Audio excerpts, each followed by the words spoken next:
Hi, my name is Bob Roth, and I'd like to welcome you to this short introduction to what Transcendental Meditation is and is not, a little bit how it works, some of the benefits, and how you would learn the technique. So we're all on the same page. I want to start right off with a very simple working definition of Transcendental Meditation. Number one, TM is a very simple technique. It's simple not because it's simplistic or a beginner's meditation, but because there's an elegant simplicity to the practice. Very profound, elegant simplicity to the practice. Number two, it's natural. There's no manipulation, there's no suggestion. Every human being can practice Transcendental Meditation as well as every other human being. Very simple to learn and very enjoyable to practice. Number three, it's effortless. Effortless in contrast to many other meditation techniques which involve concentration or control of the mind, trying to clear the mind of thoughts. This is completely effortless, as we'll see in a few moments.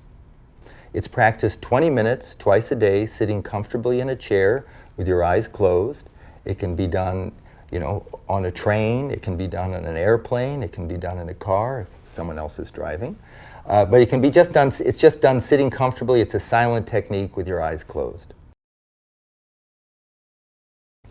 And this is what it's not.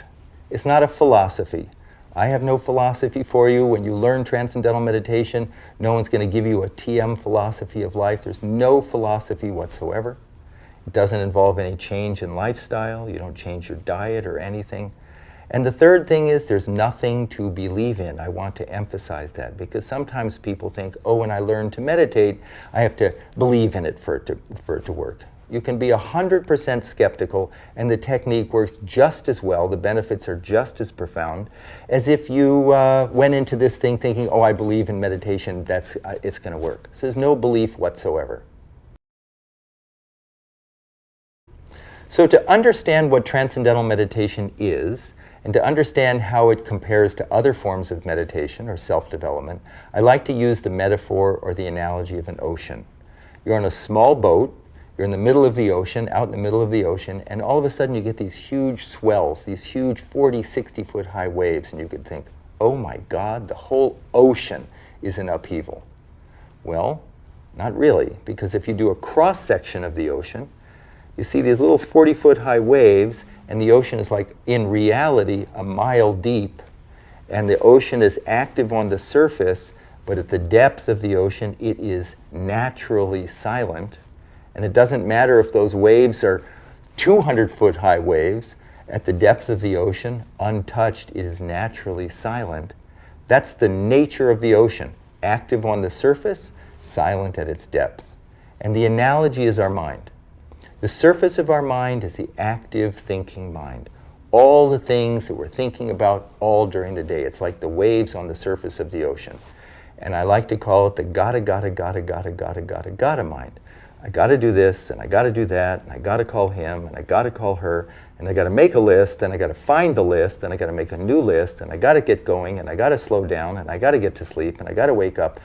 I'm sure everybody's had a gotta mind at some point. And there's a natural inclination, a natural desire to have some inner calm, some inner clarity, some inner focus, some inner inspiration, some inner peace, some inner happiness. Natural. And the operative word there is inner. And the question is, where is that inner, and how do we get it? How do we get there?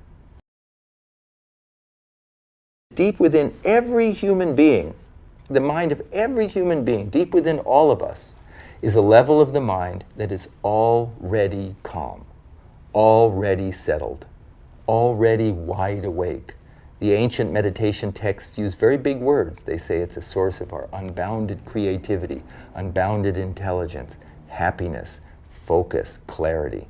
It's there. It was there. If it's there, it was there yesterday. It's there right now. It'll be there tomorrow. We've just lost access to it. We're stuck up here. We're stuck up on the surface gotta level.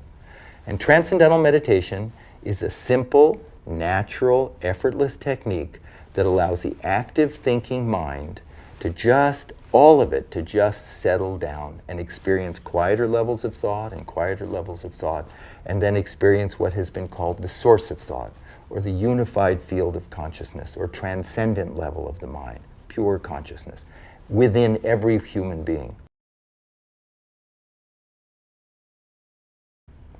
Now here's a question. How do we know during transcendental meditation that that's actually happening? How do we know something substantive is taking place, that we're not just imagining this? And we know from science. And why do we know from science? Because we know from science mind and body are not just interconnected. In many regards, mind and body are basically one. And if it's true that during transcendental meditation, your mind is just effortlessly, comfortably settling down, experience quieter and quieter levels of the mind, and then experiencing that source of thought, it must show up in a very profound and dramatic way during the meditation, and it must show up in the body. And I'm not going to go into all the details here. This is just a quick survey, but you can go to tm.org, you can, on this site, you can go to all the research that's been done. But basically what the research shows is that during transcendental meditation, your body gains a state of rest and relaxation in many regards deeper than the deepest part of deep sleep.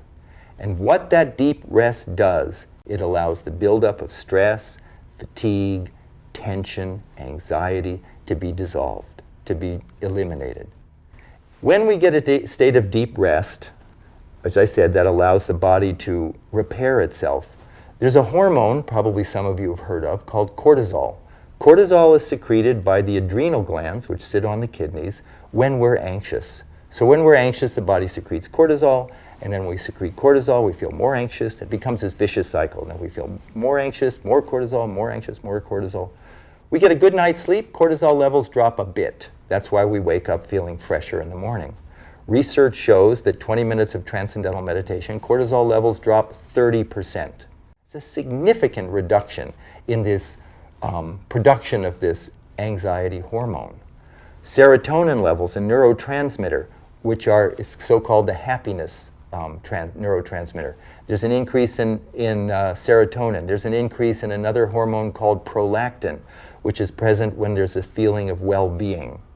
Other research shows the results of this, the benefits of this, is a significant reduction in high blood pressure, in cholesterol, reduction in risk of heart attack, stroke, atherosclerosis, a reduction in all sorts of range of disorders like bipolar disorder, trait anxiety. In the last 40 years, there have been over 340 scientific studies published in independent peer-reviewed journals, including the American Medical Association's journal, Archives of Internal Medicine, the American Heart Association's journal, Stroke and Hypertension. Wide range of some of the most respected journals in the world have published research on transcendental meditation. The National Institutes of Health have provided $26 million to study the effects of transcendental meditation on stress and heart health. The Department of Defense just provided a $2.4 million grant to study the effects of transcendental meditation on post-traumatic stress on soldiers who are coming back from combat in Iraq and Afghanistan, who have come back from those war-torn areas. I think one of the really interesting areas of research is the effects of transcendental meditation on the brain. This is interesting because every experience we have impacts the brain in some way. And so research on transcendental meditation shows very clearly the effect that it has on different parts of the brain, including the amygdala, which is at the center of the brain, and that's your fear center, the frontal lobes, which is the executive functioning, and on both hemispheres of the brain, which is the so-called analytical and intuitive aspects of the brain. And what they find is, what the research shows, is that during transcendental meditation, there's a strengthening of the connections between the frontal lobe and the back of the brain. This is important because the frontal lobes govern decision-making, planning, judgment, problem-solving, sense of self, ethical reasoning. Everything good about the brain depends upon the connections between the front of the brain and the back of the brain, between all aspects of the brain. And stress rips apart, you could say, as if takes the frontal lobes offline. That's why Does a stressed person have good judgment? Does a stressed person solve problems, plan well? No, because the frontal lobe goes offline. During Transcendental Meditation, those connections are strengthened. During Transcendental Meditation, the connections between the left and right hemispheres of the brain are strengthened. All parts of the brain connect together during TM, and because of something called neuroplasticity, those connections that we have in meditation last in daily life. And that's why people report that they think more clearly, that they make better decisions, they solve problems better. Why students find that their grades go up and their test scores go up. It's not magic, it's now the brain is optimized. The whole brain is functioning in a coherent, integrated way. In fact, there's a spreading of coherent alpha brain waves from the back of the brain to the front of the brain. And alpha brain waves are indicative of a state of restful alertness. And that's what Transcendental Meditation produces, a state of restful alertness. Now the big question is, how do you get there? How do you go from the active thinking, gotta level of the mind to these quieter and quieter and quieter levels to that source of thought? And how do you get there effortlessly? I'm just going to touch on it now, the fundamental principles, and answer some questions about how we get from that excited, active thinking level of the mind to that quieter level, to that level of our mind which is there right now. I want to emphasize that. In theory, it's there right now. We don't have to muscle it. We don't have to believe in it. We don't have to clear our mind of thoughts. That's trying to stop the waves on the surface. We're accessing a level of our mind that's already calm. It's a wonderful experience. It's a blissful experience. It's a satisfying experience. And how do we get there? The key thing I just said is it's a satisfying experience. I'm going to give you 3 examples of daily life of why that's important, and then tie it in with Transcendental Meditation. You're sitting in a room and you're listening to some music, and it's dreadful music. Let's face it, it's really bad music. And in the other room, some really, really elegant, exquisite music comes on that you just love. Where's your attention go? You turn that off. I want to listen to that, right? You don't have to think it through. Your attention is drawn to that just beautiful music, wonderful music. Or you're at a dinner party and you're stuck in a corner somewhere and you're in a really boring conversation, and just a few feet away you can overhear a really interesting conversation. Where's your attention go? You're trying to pay attention, but you keep being drawn to that more fascinating conversation. Or, third example, you go on a vacation and you have 2 books. And the first book is boring, you can't read it. The second book is great, you're absorbed in it. Hours fly by. Those 3 examples are examples of what we call the natural tendency of the human mind to be drawn towards some field, something more satisfying. Absolutely spontaneously more satisfying. Inside is a field of great satisfaction. Source of thought, great, very charming field. In Transcendental Meditation, we learn how to give the attention of the mind an inward direction. Instead of outward through our senses to that nice music, that interesting conversation, that, is it hard to watch a great movie? No, your attention is drawn to it.